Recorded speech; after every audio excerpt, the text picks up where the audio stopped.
it's risen very nicely. See, it's already forming up.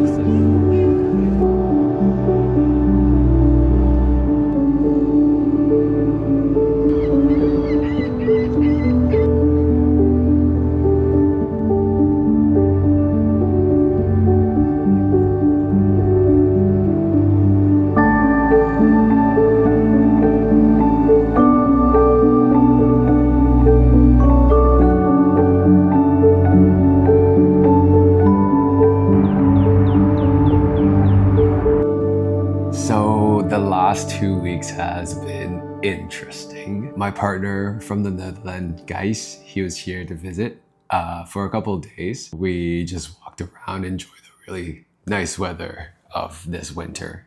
It's weird calling it winter because it feels more like spring. And then I got sick. So yeah, that's why I haven't posted last week. I'm still recovering from whatever virus, bacteria I got. You can tell by my voice. Feeling a lot better though, even though I sound kind of like Scarlett Johansson, you know, from the movie Her. Samantha? Hi, sweetheart. Always found that super sexy.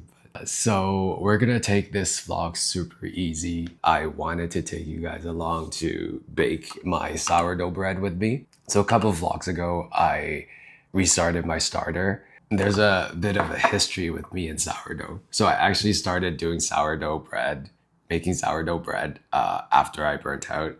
It was a way to just keep my mind occupied with like simple things, you know, going through the motions of just doing things.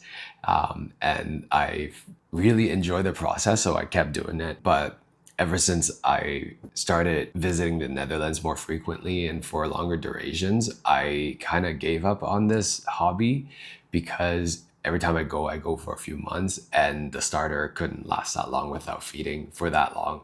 So I threw it out and just kind of gave up the hobby. But I'm restarting it because apparently you can freeze the starter and it would be fine without feeding for a few months. So I'm going to try that this time because I'm going to the Netherlands in a couple of weeks and hopefully it will be fine. That way I don't have to restart the starter because it does take quite a bit of time. Like for example, this one took me a good few weeks. I actually started 2 weeks before Gijs arrived. And then when he was here like 2 weeks ago, I tried to bake it because I thought it was good, but it wasn't. And I learned that there's this thing called false rise from the starter. And I think that's what it was. And even though it rose nicely, it didn't bake properly. And the whole sourdough just came out of the oven like a piece of rock. So that was such a fail. And I really wanted Gijs to have good bread because he loves his bread. Being Dutch, like bread is in their culture. So, oh well, next time. Hopefully today would be better because I think it's good. It smells very fruity and it's risen very nicely. I fed it last night, so it's been 12 hours and let's hope that this time it's a better way to go.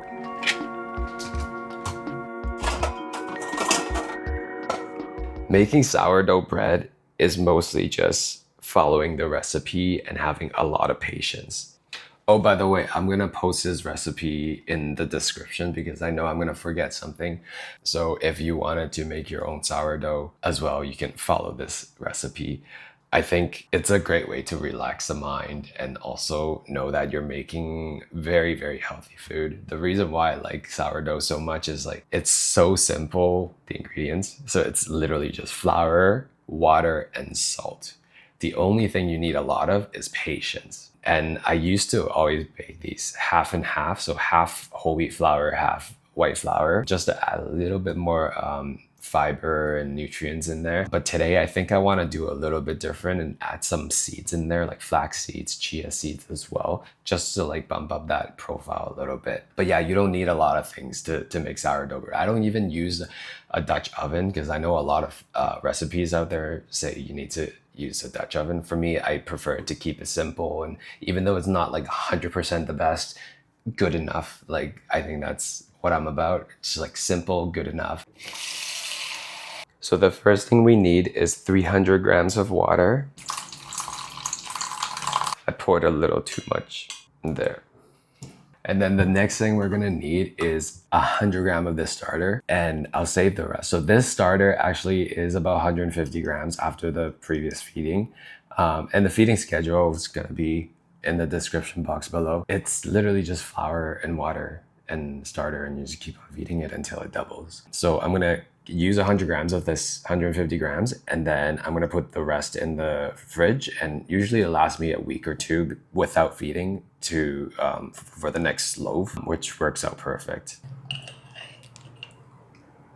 So one of the things that you'll know when your starter is ready is when you plop it into your water, it floats. That means that it's got enough air pockets in there and that the yeast is activated enough so that when you mix it all together, it will rise properly. And this one is looking good. It's gonna be a little bit messy. Did I mention I'm OCD? So this is like as messy as I'll get. Perfect. Now what you want to do is just like scrape down this jar before you put it in the fridge. That way all the sourdough starter can be like together.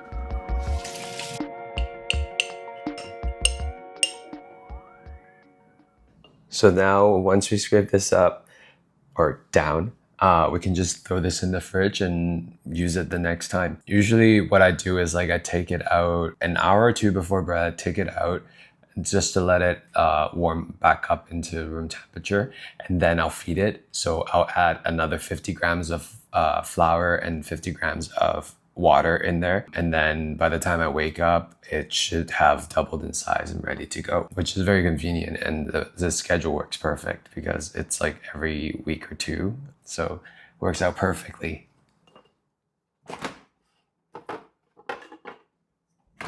So next up, we're gonna measure out some flour.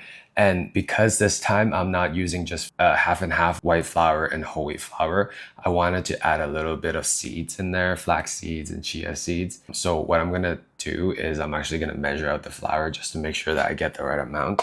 So the total amount of flours, so there's 300 grams of water, 100 grams of starter, and for flour, it's 450 grams. So what I'm thinking of doing is I'm gonna do 230 grams of white flour.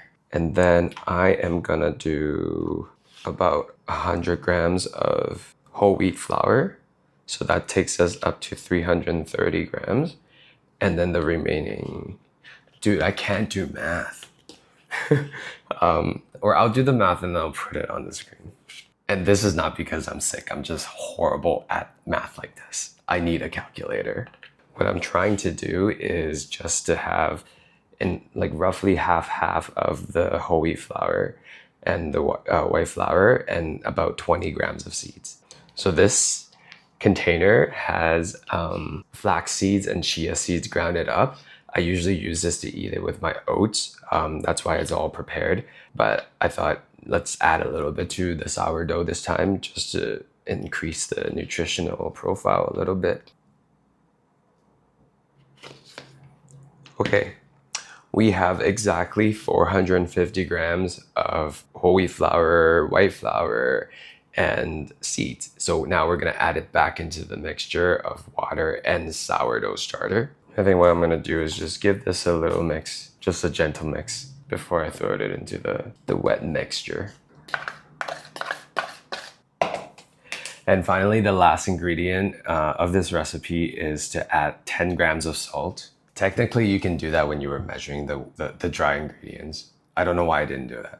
It's been a while since I've made sourdough bread. So next time I'll remember to do that. But when you do it at home, just do that along with it. So you have all the dry ingredients ready to go. And now we're done with the scale, and I'm gonna use a spatula to help me mix all the ingredients together. You can use a spatula. This one's like a rice paddle, whatever works. You can even use your hands if you're feeling not as OCD as I am. You just want to make sure all the dry pieces are mixed into a single dough. This part of the process takes a bit of time. It might seem very boring, but for me, this is actually very therapeutic. It's also another reason why I like to do dishes by hand. It's not the most efficient, but it's one of those mundane tasks that allows me to just check out of whatever is in my head and just go through the motions and keep on stirring. So the dough is starting to come to shape, but I'm gonna keep doing it a few more times just to make sure some of the dried bits at the bottom are properly mixed as well. And a lot of these exercises, activities, they're free. You know, we sometimes feel like, oh, because there's so much stress in life, therefore we need to pay money to de-stress. But if you think about it, doing the things that we try to avoid, like such as cooking, meal prepping, making bread, I don't know, doing dishes, these are the very things that allows us to meditate, to heal, to feel better. It's totally therapy for me. And they're free. And most importantly, you know exactly what you're putting into the food you're making for yourself, which then adds back into the healthy feedback loop that you're creating for yourself. Could I just buy a loaf of bread? Yes. Would that be easier? Yes. But I wouldn't know what they put in the bread, and I wouldn't have been able to enjoy the process. Okay, I think we're pretty much done. I've mixed it pretty well. So now I'm just gonna cover it and let it rest for about an hour, and then I will start the folding process.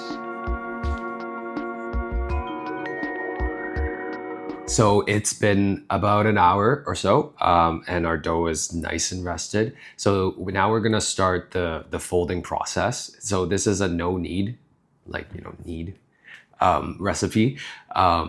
I think I said that word right, knead. So this recipe does call for a folding procedure. This is what we're gonna begin now, and we're gonna basically fold it a few times, let it rest for 30 minutes, and then repeat the process again for 3 times in total. I'll put the exact steps in the recipe in the description box below so that you can follow along too. So yeah, let's begin. So this is how our dough looks like right now. So what you're gonna do is just use your hands and then try to grab a bit, stretch it out. Try not to be too rough with it, just be gentle. And then don't break it, just pull it a little bit and then fold it in on the sides, just like that. And we're gonna do 1 fold on each side, so imagine it like a square, and 1 round of folding is 4 sides.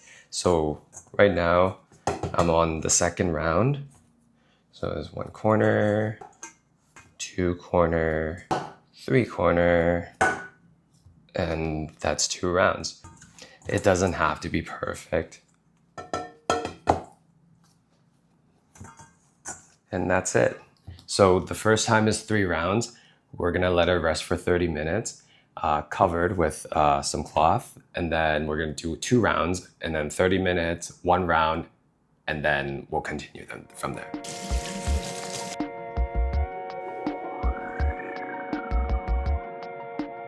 So this is gonna be the last round of folding before we let it rest for 4.5 hours to finish it off later today.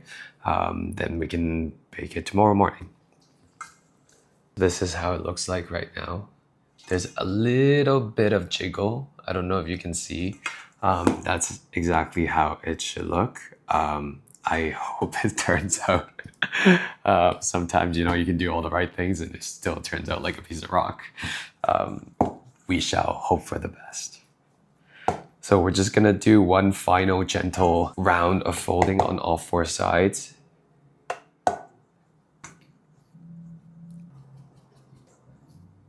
And then we're gonna cover this up And we're gonna let it rest for 4.5 hours. So I'll see you in 4.5 hours.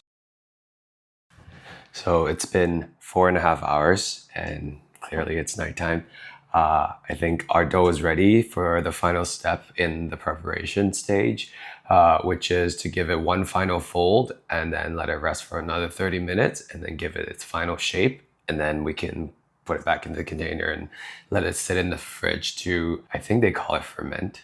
I think that's the term, to ferment overnight, to develop more of that sour note taste and to expand a bit more.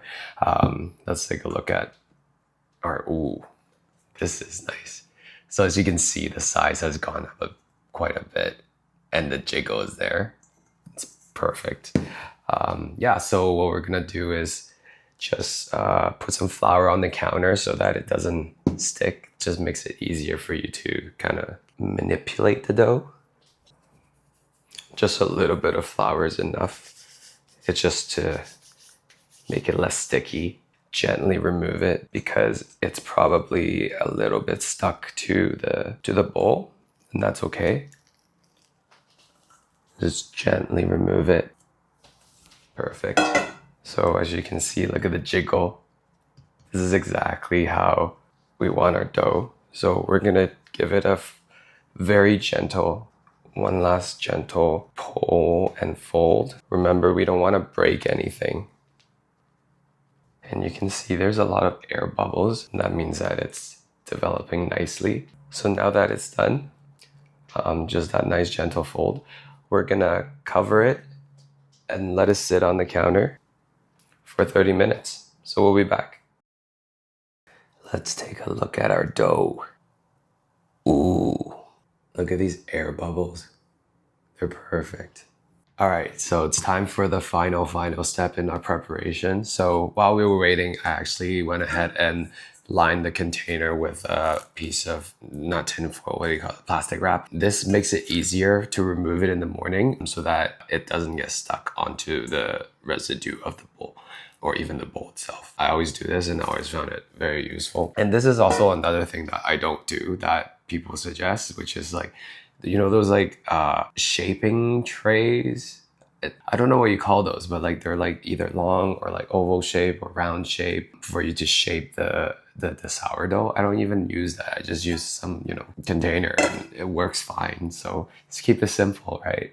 So this final step, there's a technique that I learned online. It's called tucking. So essentially what you're doing is you're rounding this dough into a ball and you're just doing the motion of like rolling a ball. I do like to add a little bit of flour, not too much, but this makes it easier for moving the dough. So I'm just lifting the sides and patting the sides so that it's less sticky. So I'm actually gonna flip it over gently. So this is the motion. So you tuck it in, tuck it in, tuck it in and roll, tuck it in and roll. And you just keep doing that until this forms a nice ball shape. And you wanted to do this gently. As you can see, it's already forming a very nice ball. It's super easy. Once you like practice a few times, you're gonna get it. So I'm gonna add a little bit more flour on top, because this side would be the side that faces down, which helps with it from not sticking. So I think this is done, and you can see like very healthy air bubbles all around. So now we're gonna put it back into the container. Be very gentle with this. And then we're gonna let this proof in the fridge overnight, and I'll see you in the morning.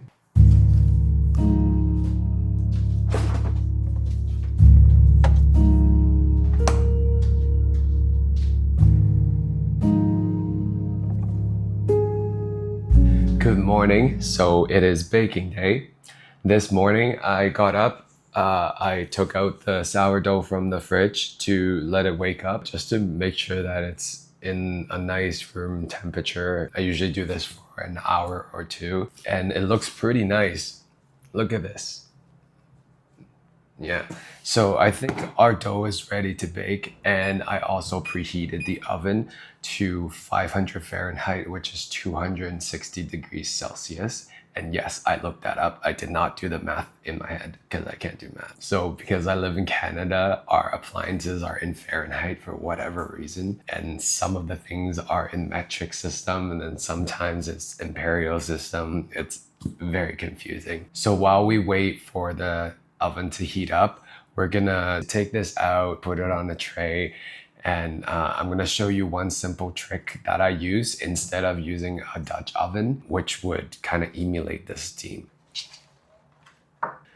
So I use this non-stick silicone baking sheet. It works really well. It was like a few dollars on Amazon, I can't remember. So the trick that I do to emulate the steam that a Dutch oven would provide is to use a baking tray and put some boiling water in there and put it in along with the sourdough bread.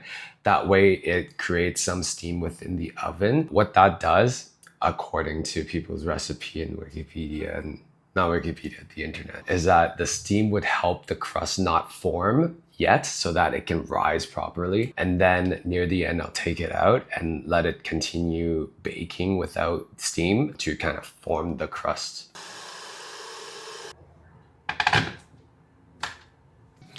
So the next step is to take the dough out and score it. I'll be honest, I'm not really good at scoring and my knives are very, very dull. I've been meaning to sharpen it for a while now, but I've been very lazy. So what I do is just kind of like butcher it. Hopefully it does something. I honestly don't know if it does anything. So see how easy this makes it. That's why I always use a piece of plastic wrap. That way it just like peels off nicely. There's still a bit of air bubbles here, which is good. Yeah, it's looking good. So I'm just gonna use a simple knife. You don't need to get those, I've seen people with like those blades, like too fancy. Keep it simple.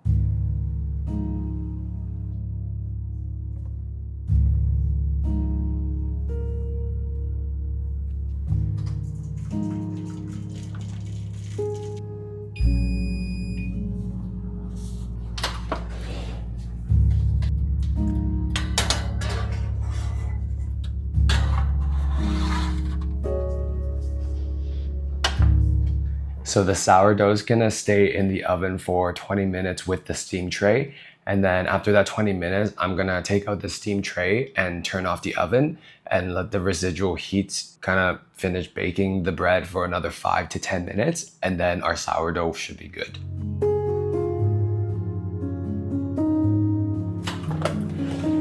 Ooh.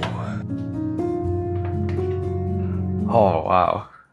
Look at this beauty. It's a little bit hot. Check this out.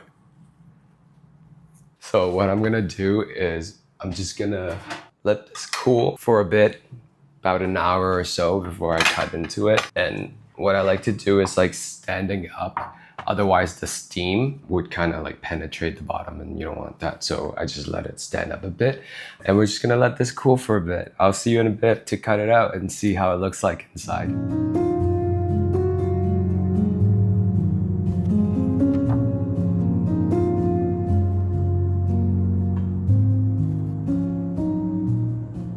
All right, the moment of truth. It's nice and cool now, so we can cut through it and see how it looks like on the inside.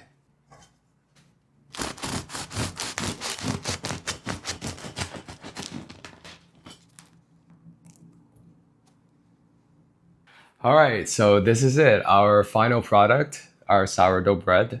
I know it took a lot of time to bake sourdough bread, and honestly, if you bake sourdough bread, you're not trying to save time or you're not trying to save a lot of money. So I was actually doing the math when I was waiting for it to cool. I'm like, oh, how much money can you actually save?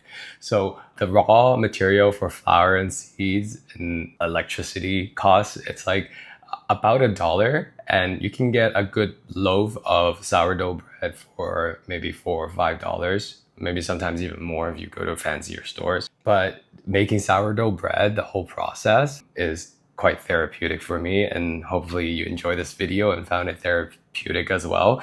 And oftentimes, you know, the end product is something that you know exactly what you put in. You know, for this loaf of bread, flour, water, and a little bit of seeds. Oh, and a little bit of salt.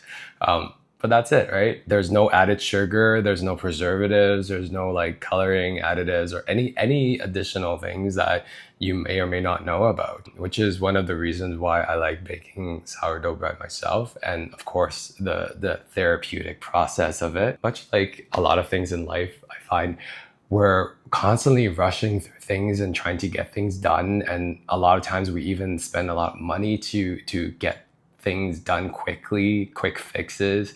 It's just not the same, right? And this whole process is a therapy in a way, right? And it's free. Going back to the simpler things and enjoy doing some of the simpler things like baking sourdough is what really helped me. So anyways, thanks for tagging along this video, and hopefully you learned something new. And we'll catch you in the next video. Cheers. As we wait on the